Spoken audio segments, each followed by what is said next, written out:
எம்ஜிஆர் படுத்துக்கினே ஓட்டு வாங்கினாரு. நம்ம தளபதி நம்ம கண் அசைவிலே ஓட்டு வாங்குவாரு.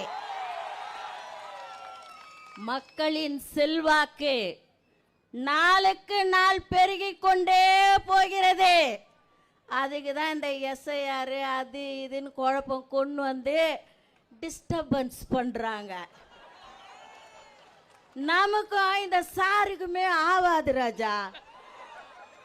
ஏன்னா முதல்ல ஒரு சாரு அவர் இன்னும் கண்டுபிடிச்சாங்களா கண்டுபிடிக்கலன்னு தெரியல. ஒரு நாளைக்கு ஒருத்தனை அடையாளம் காட்டிட்டு இருக்கிறாங்க, இவன் தான் அந்த சாரு, அவன் தான் அந்த சாருன்னு. உண்மையான சார் யாரு தெரியல.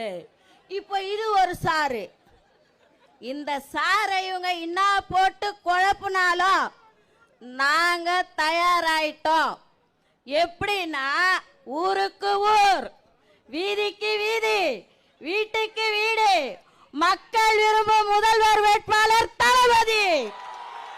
திருடாதே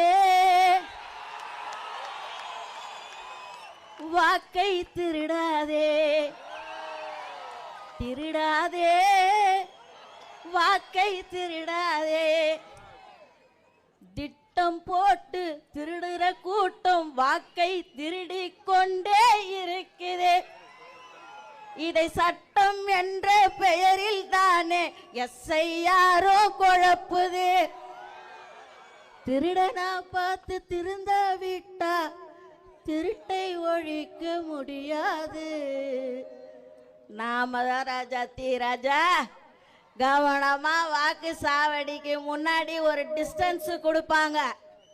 அதுல நின்னுகிட்டு திட்டு ஓட்டு போடுறோன்னா லபக், செத்து போந்து போதா லபக், புச்சி புச்சி இழுத்து வைக்கணும். நான் இப்படி தான் பேசுவேன். எனக்கு இலக்கணமாலாம் பேச தெரியாது, இப்படி தான் பேசுவேன். ஏன்னா நான் வந்து ஸ்லம்மு, நான் இப்படி தான் பேசுவேன்.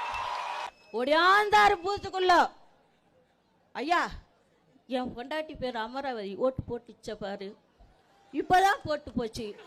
ஐயோ அப்படின்ச்சு. என்னன்னு கேட்டால் 4 வருஷம் ஆச்சு அது செத்து.